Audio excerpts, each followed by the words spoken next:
tend to judge other people by their actions, but judge ourselves by our intentions. The Rebbe taught us it should be the other way around.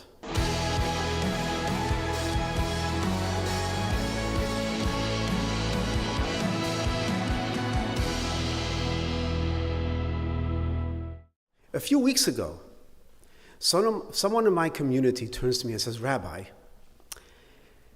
what's with in the prayer book, it says something about a fly in the soup. What's with the fly in the soup?" I said, "In the prayer book, a fly in the soup? What do you mean?" It says regarding the major laws of Shabbat. One of the major laws of Shabbat is not taking a fly out of the soup. Major laws of Shabbat? I knew now exactly what he's referring to.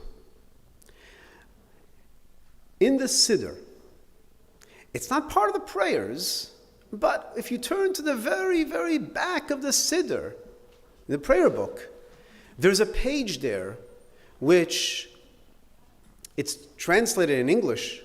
It says the major laws of Shabbat. Now, this page over here, I believe in 599 in the prayer book, it's about common errors that a person who's observing Shabbat, a common error that a person can transgress. And so the Alter Rebbe points out, Rabbi Shneur Zalman Evladi points out that there are certain things you should not transgress, even though it's a common error that you may transgress. And one of them is that if a bug falls in your soup, there's a certain way of getting it out. You don't take a spoon and take the bug out of the soup. Instead, one should pour out from the soup, or whatever is there, pour out, and allow the bug to fall out. One can blow the bug to the edge. This is a detail. You can blow it to the edge, but not blow it out of the bowl. Just blow it to the edge and then pour out from the soup, and there goes the bug. Like, Rabbi, how is this the major laws of Shabbat? I mean, really? I thought major laws of Shabbat, not to ignite a fire.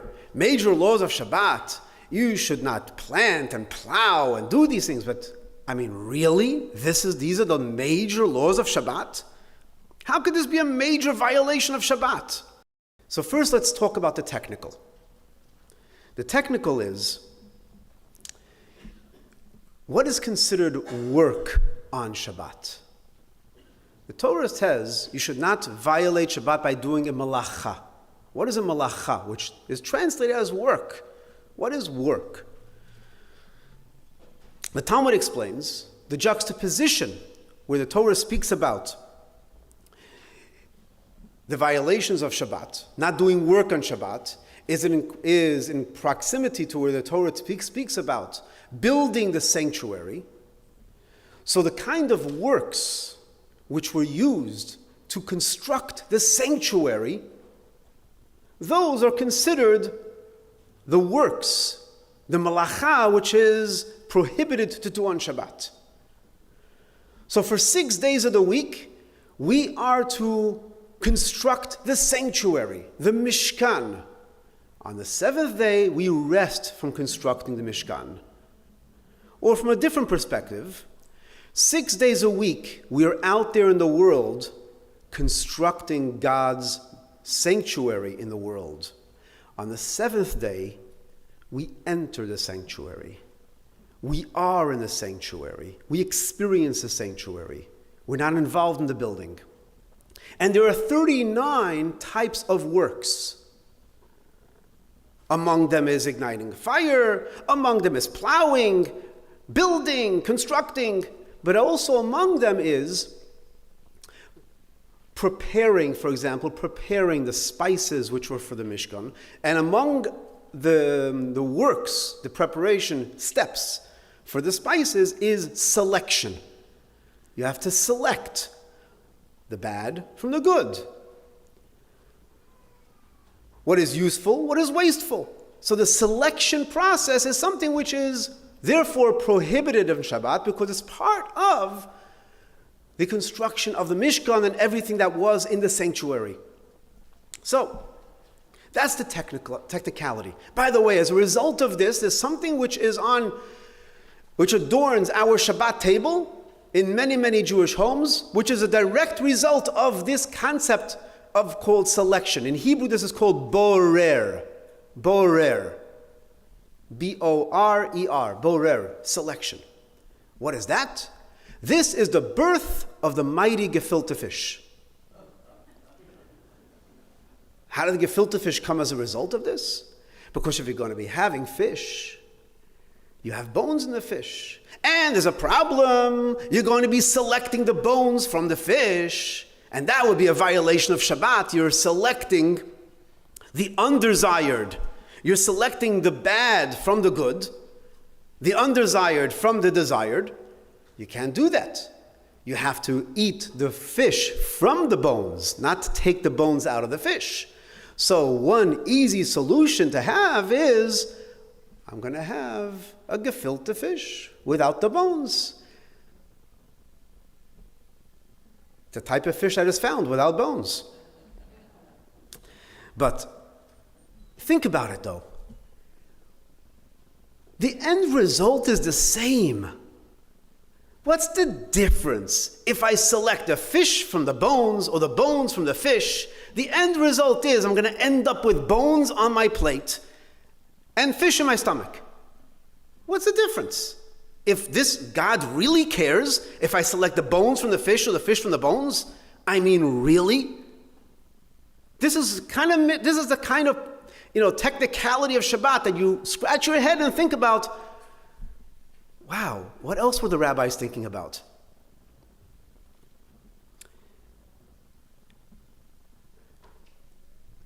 Maimonides shares that when it comes to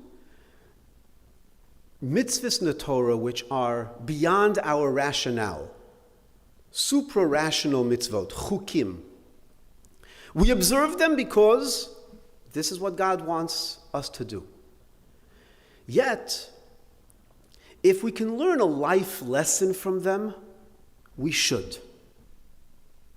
One of the examples Rambam gives, this is in the Laws of Teshuvah, chapter 3, halacha 4, Rambam uses as an example the sounding of the shofar that we hear on Rosh Hashanah.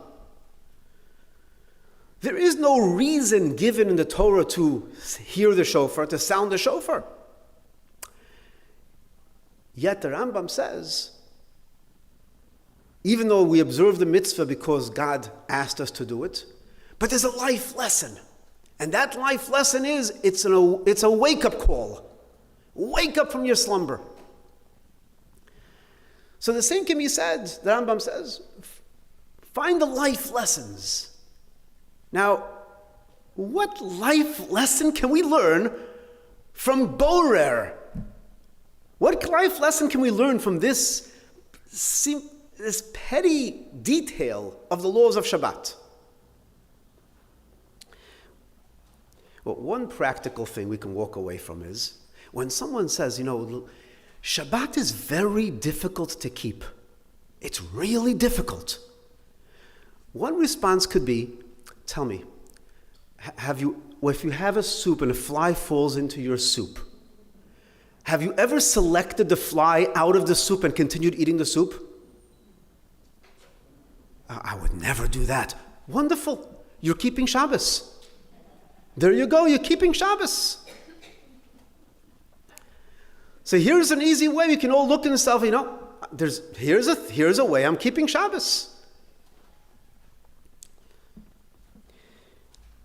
So there's a lot of jokes out there about, waiter, there's a fly in my soup. The Jewish version is, Rabbi, there's a fly in my soup. What life lesson can I learn from this? Imagine a certain person in your mind that has the following qualities. Think. A person who does not brag and boast about their accomplishments. They have many accomplishments, but they don't boast about them. They know what they want, and they take risks in order to achieve them. They focus on the big picture, and also they focus on the details. They're extremely organized, and they're patient. Yet, they don't procrastinate, don't waste a moment. They do what they have to do, extremely quick and organized. They're very confident and optimistic. And if they fail, they try again and again and again. They are determined. Imagine a person like this in your mind. What kind of person are you thinking about?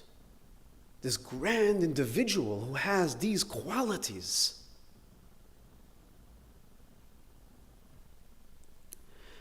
A woman asks a rabbi, "Rabbi, I'm looking for the perfect man. Where do I find the perfect man?" Perfect. Perfect is a very absolute word. Everything is relative. What does perfect mean to you? As for me, perfect. Perfect means someone who wakes up 5 a.m. every morning. They make their own bed.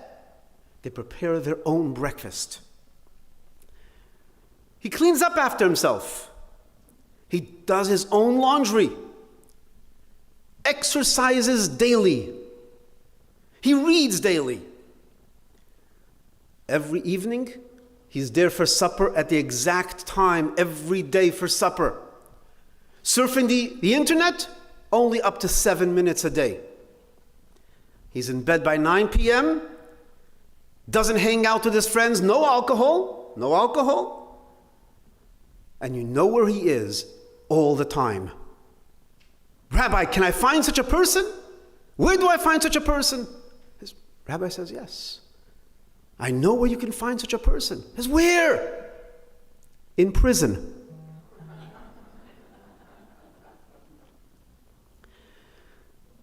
So remember the qualities I shared with you. What kind of person has those qualities? The qualities, not bragging or boasting, focusing on the big picture and the details, doesn't waste a moment. Who is that person? You know who that person is? One of the great Hasidic masters. His name was Reb Zusha of Anipoli. Now I'm not describing Reb Zusha. Reb Zusha says, this person is a thief. Think about those qualities. A thief doesn't brag or boast about what they do. You ever see a thief bragging what they accomplished? They know what they want and they take risks in order to achieve it. They focus on the details, not just the big picture. They're organized, they're patient. They don't waste a moment. They're confident, they're optimistic. You ever see a thief thinking, nah, I can't do that. They're optimistic. They're sure they can achieve it. And if they fail once, they try again and again and again.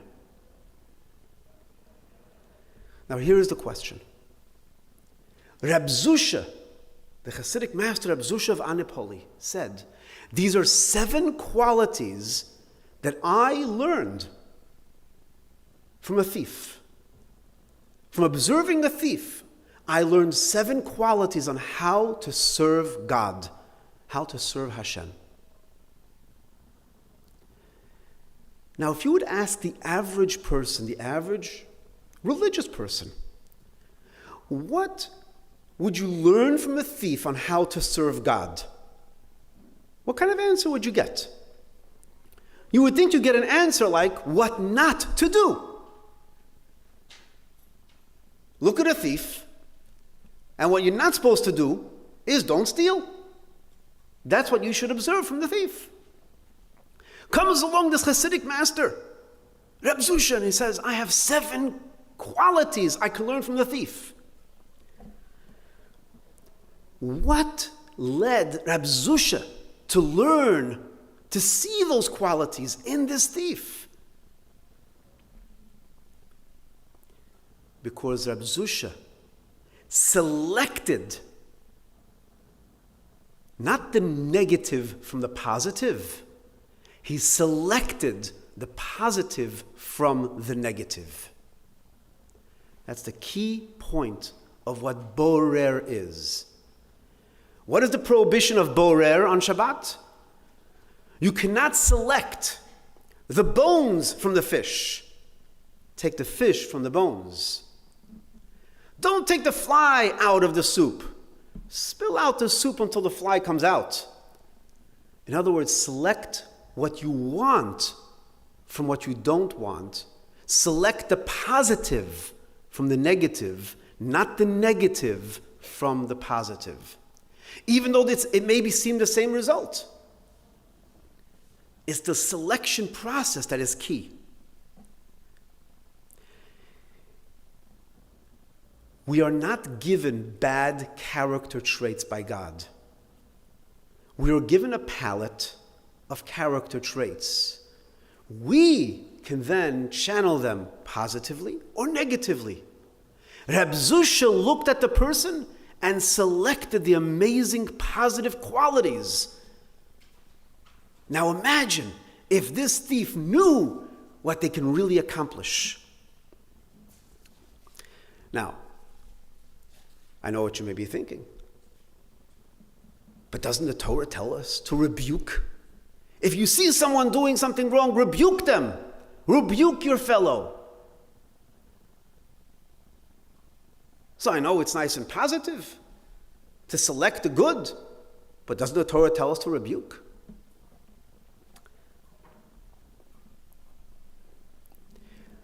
Rabbi Shalom Ber Gordon, a Chabad rabbi who served as an emissary of the previous Rebbe in Newark, New Jersey in the 1940s. He was a young rabbi at the time when Newark was a bustling Jewish community before the riots. He was a new rabbi in a community, and he had a challenge. The challenge was, you had community members here in the United States of America who didn't all observe Shabbat, didn't all observe going to kosher establishments, and he wanted to instill within them what is right, which means pointing out to the community members, this is wrong, and this you should not violate the Shabbat this way or that way. And it wasn't working. It wasn't working in his community. So he turned then to the previous Rebbe, the Rebbe Rayatz. He says, what do I do in my community? How do I tell people what they're doing is wrong? They're violating the Shabbat. So the Rebbe asks him, have you ever been to a schwitz? Have you ever been to a sauna? Let's switch conversation here. Have you ever been to a sauna? He says, yes. He says, what takes place in a sauna? As you go into the sauna, it's really hot. He says, once you get in, what do you do then? Are there different levels? He says, yes. There are different levels. You go into the sauna, and once the heat permeates you, you go on to the next step in the sauna. And then when the heat acclimates, you then go to the following step, the third step, maybe there may be even a fourth level, like bleachers. And then, is there an attendant in the sauna? He says, yes, there's an attendant. And what does the attendant do? As the attendant, once you're on the highest step, the attendant comes over with a broom of eucalyptus leaves. And he says, what does he do with that? He says, he hits you with it. He says, what? And do you pay? Do you give him a tip? He says, yes, it feels great. I says, I don't understand. If you were to go outside and you meet this guy with a broom of eucalyptus leaves, and he hits you on the back, You're going to give him a tip? He says, no, Rebbe, I would call the police. He says, what's the difference? Why in the sauna you're going to give him a tip? And why in the street you're going to call the police? He says, because in the sauna, you're heated. And once you're heated, you then go to the next level. And then the next level, a higher level, and a higher level. And once the heat penetrates, the guy comes with the eucalyptus leaves and he gives you a little schmeiss in the back. It feels good. And you say, give me more. So the Rebbe turns to him and says, you need to make your shul like a schwitz. When people come in, you have to warm them up. You have to ignite their fire, ignite their soul. Then you have to uplift them. One level, another level, another level. And then, when you then give them something that may be challenging for them to grow, they'll say, tell me some more. That is the selection process. Selecting the positive, uplifting. Now, if we take a look at the verses that speak about rebuke in the Torah, it's very precise. The Torah tells us in Leviticus, in Parshas Kedoshim, the Torah tells us, do not hate your brother in your heart. Then it speaks about the mitzvah of rebuke, followed by the mitzvah of love your fellow as yourself. Yahavta l'reacha kamocha. The mitzvah of rebuke is coupled by the two mitzvahs of not having any hatred towards your brother and loving them. It has to come from the heart. That is how rebuke is fulfilled. So even the rebuke has to be with selecting the positive, finding the positive. Not long ago, there was a gentleman who attended a wedding. And he finds a rabbi that was there, and he recognizes him that this was a childhood teacher. His rabbi, his Rebbe, when he was in Hebrew day school. He turns to him and says, Rebbe, do you recognize me? He says, share with me your name. He says his name. He says, yes, of course. He says, what do you do today? Share with me. And he says, I want to tell you. I haven't seen you in so many years. I want to tell you, Rebbe. I today am a teacher, a school teacher. And I want to tell you, you were the one to inspire me to become a school teacher. I said, really? How did I do that? What was it? I said, I don't know if you remember, as there was a kid in the class who we were like 11, 12 years old, and he came into class with a beautiful watch. Now in those days, for someone to have their own beautiful wristwatch, they wouldn't have as little kids. After bar mitzvah, they would get a gift as a wristwatch, but they wouldn't have this just fancy wristwatches. Anyway, everyone was admiring this wristwatch. One day, this kid leaves it on his table and he comes back after recess. The wristwatch is gone. And this boy's crying, what happened to the wristwatch? What happened to the wristwatch? And it was concerned that one of the kids took the wristwatch. So he told us to all go to the wall, face the wall, and everyone close your eyes and empty out your pockets and pull out the pockets. But your eyes must be closed. Everyone pulled out their pockets, and among the stuff that came out of the pockets was a wristwatch. The wristwatch came out of my pocket. And then you told everyone to sit back down. And then you told us the following. Because I wanted to share with you, I want to say, the wristwatch was found, but no, there isn't a thief in the class. There is a boy that is struggling with his negative inclination, his temptation, which got the better of him, but he's a good boy. He's not a thief. And you went on with the teaching. That was it. Rebbe, I must thank you. You saved my dignity. And that's when I decided, wow, what a teacher. And later on I decided I want to be such a teacher that can save the dignity of the children. But you know, Rebbe, I have a question. I was sure that either during break or sometime you're going to call me over and have a discussion. I was waiting for the speech. I was waiting for that discussion. We never had that discussion. You never called me over. Why not? As I remember the story, he says, and I'll tell you why I didn't call you over. When I asked all the children to close their eyes, I closed my eyes as well. I didn't want to see which child had the watch in their pockets.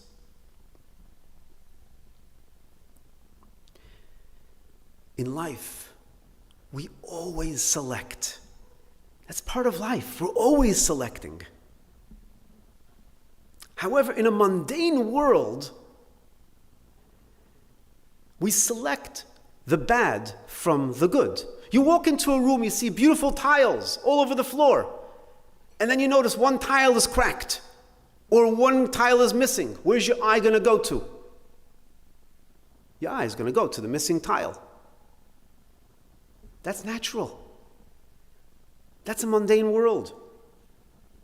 You know the story about the two ladies in Boca Raton? They go to the restaurant, and one lady says to the other, you know, the food here is horrible. And the other one says, yeah, and the portions are so small.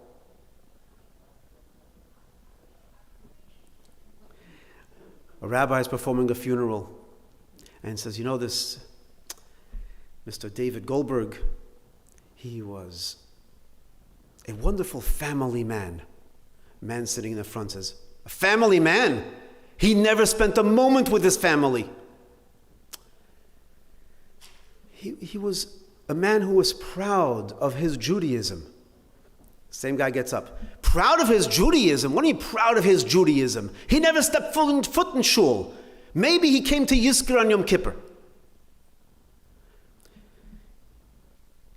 He was an ethical man. Ethical man? He was a ganef. He was a thief. What do you mean ethical man? At this point, the rabbi turns to the person and says, can you tell me something positive about him? Yeah, his brother is worse.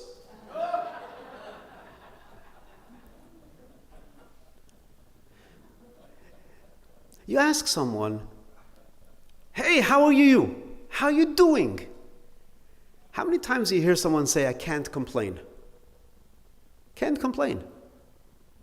It's almost like they're saying, I wish I could complain. How I wish I could complain. I can't complain.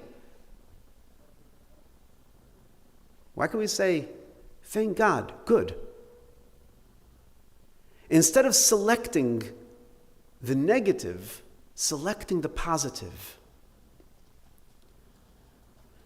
Now, it's natural to select the negative because we are living in a mundane world. We're living in a world where you have to fix things. And in order to fix things, you have to notice what's wrong in order to fix it. Neuropsychologist Dr. Rick Hansen posits that this is what's called, you have the effect of the Velcro effect versus the Teflon effect. Velcro versus Teflon. Things that stick, things that don't stick. Regarding the negative, we have the Velcro effect. That sticks. How many of us can remember a negative comment that someone made about us in the past month? A month ago. Is it still stick in your mind? A year ago. Is it still stick in your mind? How about the positive? The positive is like the non-stick frying pan. When it comes to the negative, Dr. Hansen says, this is important to know when you're talking about life-saving measures, in order that you should be on guard. But when it comes to personal life and our relationships, we should focus on the positive. The positive should be the Velcro, and the negative should be the Teflon. Zero Mostel was one of the most famous American actors, famous for his portrayal of Tevye. But why did he choose a name like Zero? Zero Mostel? What's Zero? You take it, these Hollywood names, but there's a reason for the Hollywood names. What's Zero Mostel? Actually, his real name was Shmuel Yoel. Shmuel Yoel Mostel was one of 8 children, grew up on the east side of Manhattan, grew up in an observant home. How did he choose the name Zero?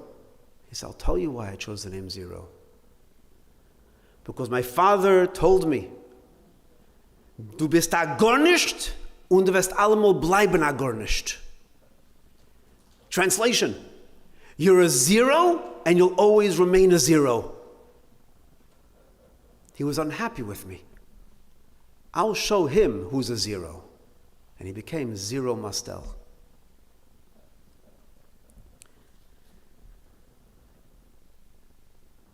There was a great rabbi in Jerusalem. His name was Rabbi Aryeh Levin. He was known as the tzaddik of Jerusalem, the tzaddik of Yerushalayim. He had many students. One day as he's walking the streets of Jerusalem, he notices one of his former students not far ahead of him, walking towards him, and all of a sudden the guy crosses the street.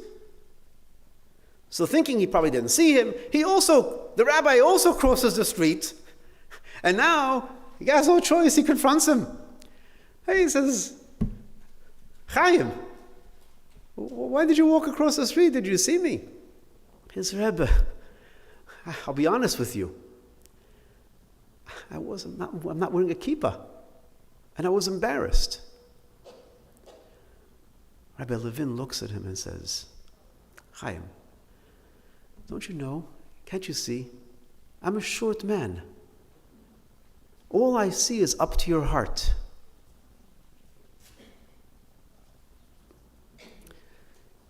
That is what we should be looking for. That is what we're selecting. A famous 20th century psychologist and best-selling author on parenting, his name was Chaim Ginot. And his main point in his books on parenting is that when it comes to disciplining a child, the best way to discipline a child is catching them doing something good and highlighting that. Because a child repeats the words of the parents in their mind. That becomes the inner parent. Their inner voice that repeats it again and again and again. That becomes the Velcro. Why should the voice be the negative voice and not the positive voice? And when you're finding them do something positive, specify what they're doing right, what you're impressed about.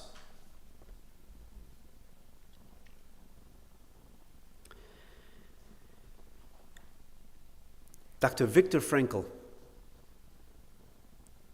who was known for his logotherapy, meaning and purpose in life. He said that one day he took on a new hobby, a new project, and Take on flying. Learn how to fly an airplane. And he said, I learned a fascinating lesson flying an airplane. It's called crabbing. What's crabbing? If you're going, let's say, you're going from the west and you're traveling east. If you're going to travel just due east, there are going to be crosswinds. So if you want to travel due east, you have to travel northeast. And eventually with the crosswinds, you'll end up getting to the east. But if you just travel eastward, you can end up going southeast. So the process is called crabbing, going a little bit higher to make sure that those crosswinds will make you end up landing where you want to land. Same is true about human beings. Treat a person like they are, and you will make them worse. However, if you treat a person with higher goals, higher aspirations, you look at their higher self, then you will bring out the best in them. They will end up being who they should be.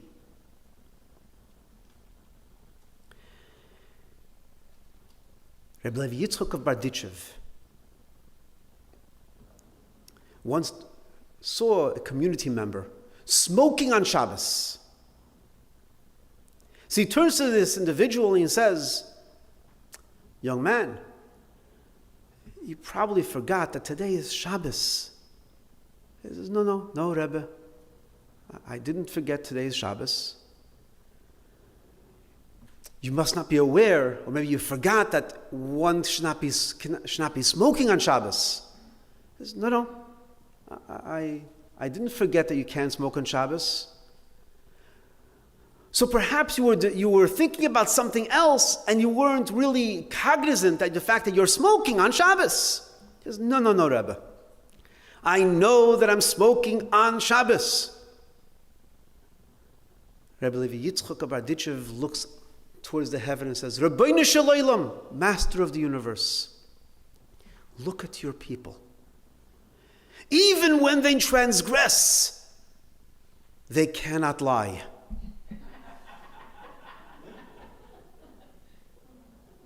This is Rebbe Levi Yitzchok of Berditchev.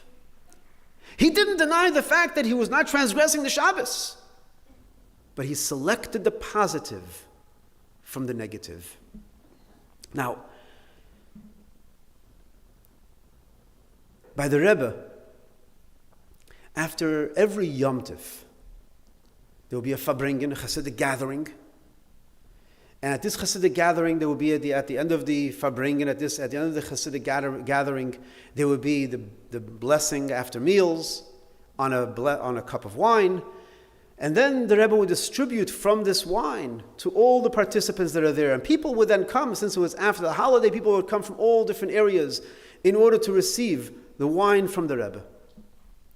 One of the people who came, interesting individual, his name was Natan Yelin Moore, an Israeli journalist. This Natan Yelin Moore was born in Vilna. He was born to an observant family. Then he drifted. He joined a group of secular Zionists. Eventually moved to Israel. And he fought. He fought actually in Lehi, in the Stern Gang, fought for Israel. But after 1948, the establishment of the state, he became disillusioned with all of the politics that were going on. Here he was fighting idealistically for Israel, and now all the petty politics going on, Knesset, not Knesset. So he decided, I want out. And slowly he became anti-Zionistic, vehemently anti-Zionistic. and he started writing anti-Zionistic articles. The editor of the Allgemeine Journal, a Yiddish newspaper in New York,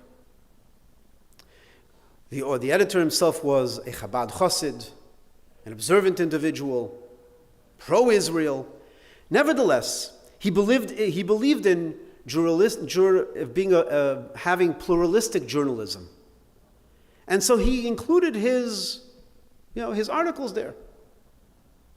So now he asked him, Rabbi Gershon Jacobson asked Natan Yellen Moore to join him to receive the blessing from the Rebbe. As the Rebbe is distributing the wine, he comes over and Rabbi Jacobson introduces him.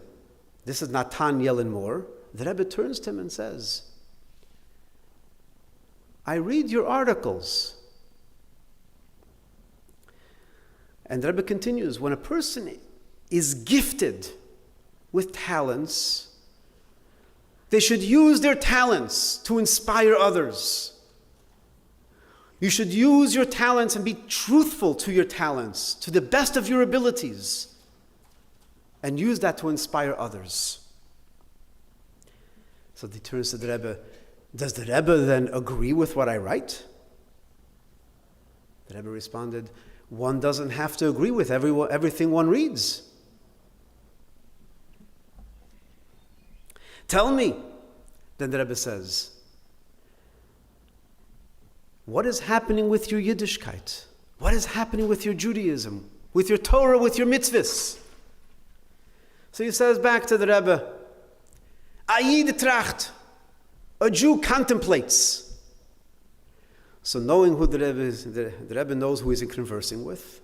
He tells, but in Judaism, the main thing is action. So he says back to the Rebbe, it's like the story of the Barditchever. And he's about to tell the Rebbe what he's referring to. The Rebbe responds back to him, yeah, but in the story of the Barditchever, what we referenced to a few minutes ago, the Barditchever was defending the other person, not defending himself. And with that, the meeting was over. 3 months later, Natan Yellen Moore is diagnosed with terminal cancer. And at that time, he turns to Mr. Jacobson, Gershon Jacobson, and he gives him an envelope. And he says, please do not open the envelope until after I'm on the other side. And if you can publish this when I pass away.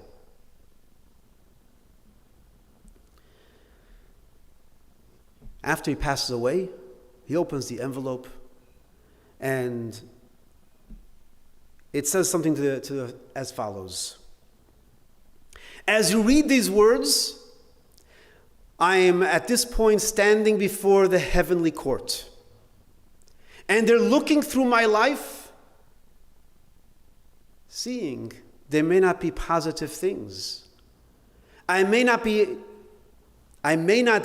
living up to the standards of what is expected in the heavenly court. And I may not even have what to speak about in my defense. I am therefore asking you to read these lines. If anything, the one thing I have that is positive in my life is that the Lubavitcher Rebbe told me that if I have a God-given talent, I have to use it to the fullest and be truthful. And God will guide me to the truth to inspire others. Now, this I fulfilled. I was a bit misguided, but I did try my best.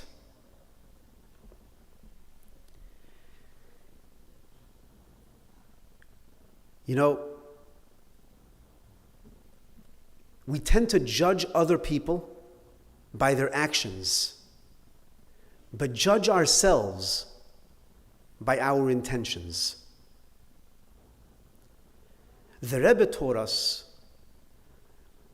and in a way, these are the laws of Borer, that it comes to selection. When it comes to selection, it should be the other way around. We have to judge people and think about them that there may be some misguided good intentions. When it comes to ourselves, we have to raise the bar of how much more we need to achieve. But looking at others, let's not try and fix them. Let's not try and select the negative from the positive. Let's select the positive from the negative. The laws of Shabbat are about leaving the world from fixing the world and entering into a sanctuary, into a day of meaning and purpose. And in that day of meaning and purpose, everything about it permeates even our simple activity. The simple activity of selection is so focused on, don't select the negative from the positive when you can select the positive from the negative. This is the incredible lesson we can learn, the life lesson of the major law of Shabbat, of not taking the fly out of the soup, and certainly not allowing the chandelier to fall on the guy under us. Thank you.